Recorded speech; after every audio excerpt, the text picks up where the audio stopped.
মিনাশ শাইতানির রাজিম। বিসমিল্লাহির রহমানির রহিম। সমস্ত প্রশংসা মহান রাব্বুল আলামিনের, যিনি আমাদেরকে সৃষ্টির সেরা জীব হিসেবে তৈরি করেছেন। আলহামদুলিল্লাহ। আপনাদের সবাইকে স্বাগত জানাচ্ছি এমটিভি ডায়েরিজের আজকের পেজ নাম্বার 5-এ। আজকে আমরা ভিজিট করতে যাচ্ছি তানজুং হারাপ্পান।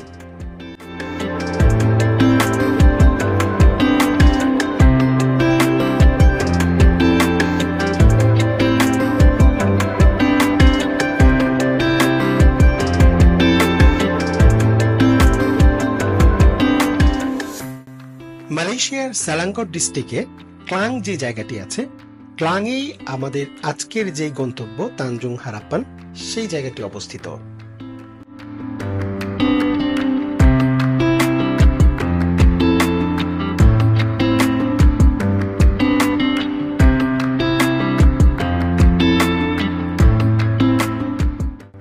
ক্লাংয়ের যে সমস্ত দর্শনীয় স্থানগুলো রয়েছে তার মধ্যে তানজুং হারাপ্পান একটি হচ্ছে উপকূলীয় রেখা বরাবর আড্ডা দেওয়ার জন্য চমৎকার একটি জায়গা, যেখানে আপনি বসে একই সাথে উপভোগ করতে পারবেন সাগর, একই সাথে উপভোগ করতে পারবেন সূর্য ডোবা।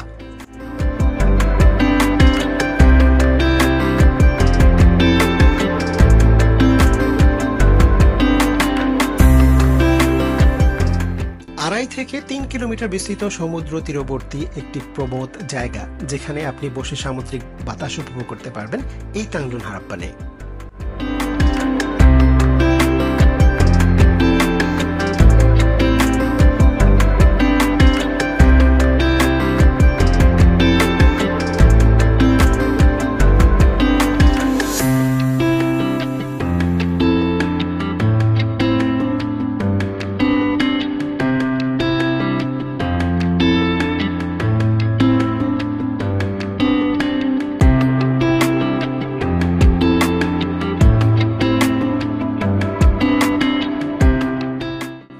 এইখান থেকে আপনি নর্থ পোর্টের অপারেশন অফিসের কেপ এবং বিশাল সামুদ্রিক ক্রেনের দৃশ্যগুলো আপনি বসে বসে দেখতে পারবেন, যেখানে বিশাল বিশাল সামুদ্রিক জাহাজগুলো থেকে মাল লোড করা হচ্ছে, আনলোড করা হচ্ছে।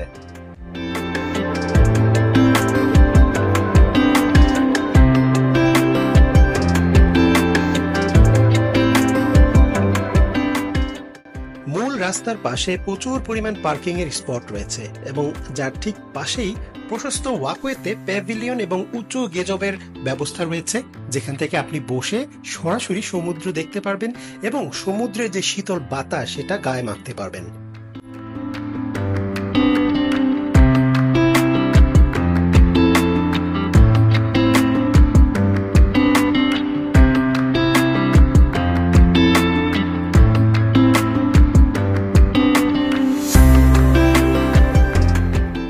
কাঠের তক্তা এবং পুরনো টায়ার দিয়ে তৈরি আসন সহ অস্থায়ী গাছের দোলনা দৈনন্দিন আপনার যত কার্যকলাপ রয়েছে বা আপনি যে লাইফটা লিড করছেন, যেই ব্যস্ততম একটা লাইফ, সেই লাইফটা থেকে একটু রিল্যাক্স আপনাকে অবশ্যই এনে দেবে এই তানজুং হারাপ্পানে।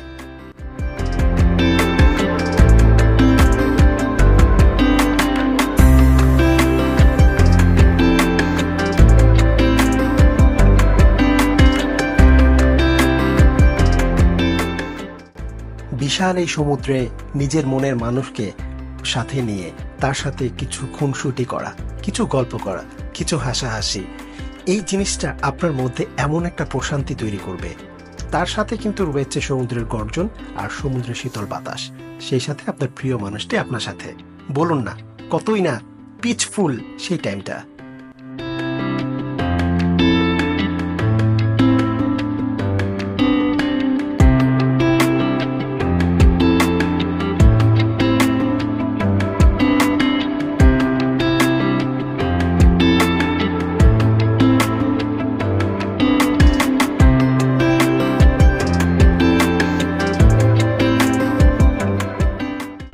তানজুং হারাপ্পানে যারা ঘুরতে আসবেন তাদের কিন্তু মাথায় রাখতে হবে, কারণ আপনি কিন্তু এখানে সাঁতার কাটতে পারবেন না, কজ এখানে সাঁতার কাটতে দেওয়া হয় না। এর একটা স্পেশাল কারণ হচ্ছে, যদিও এটা সমুদ্র সৈকত, কিন্তু সৈকত হওয়ার পরেও কিন্তু এখানে কিন্তু আপনার চারপাশে কিন্তু পাথর, বিশাল বিশাল পাথর দিয়ে বাধাই করা, যার কারণে সেখানে সাঁতার কাটানোর বা সাঁতার কাটতে নামার মতো সেই সুযোগটা নেই। কারণ অন্যান্য সমুদ্র সৈকতগুলোতে আমরা দেখি যে সৈকতে বিশাল বালি রাশি, কিন্তু এখানে কিন্তু সেই জিনিসটা নেই। সুতরাং যারা সমুদ্র দেখতে যাবেন বা তানজুং হারাপ্পানে যাবেন তারা কিন্তু কোনোভাবেই সাঁতার কাটতে পারবেন না, বিষয়টা মাথায় রাখতে হবে।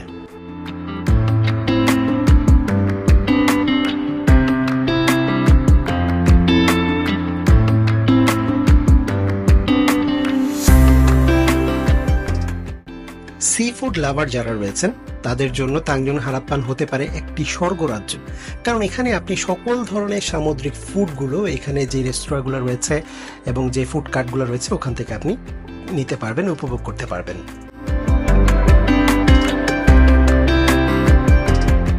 চলুন সকলে মিলে সমুদ্রের গর্জন শুনে আসি।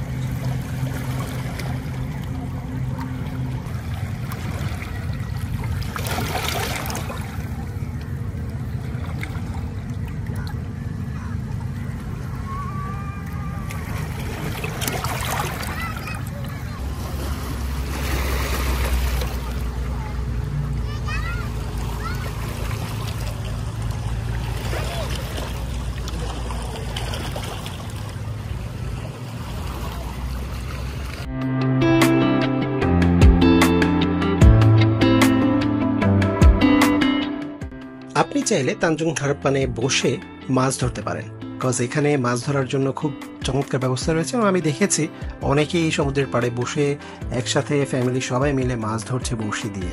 সো এইটা কিন্তু আপনি উপভোগ করতেই পারেন।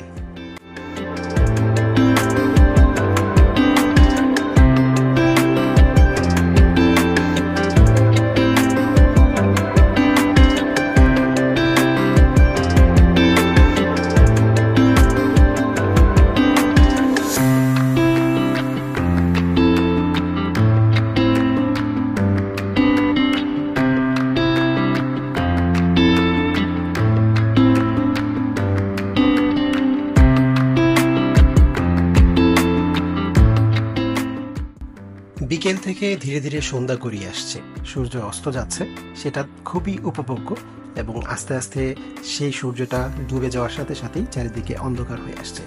রাতে তানজুং হারাপ্পানটা অন্যরকম একটা সৌন্দর্য।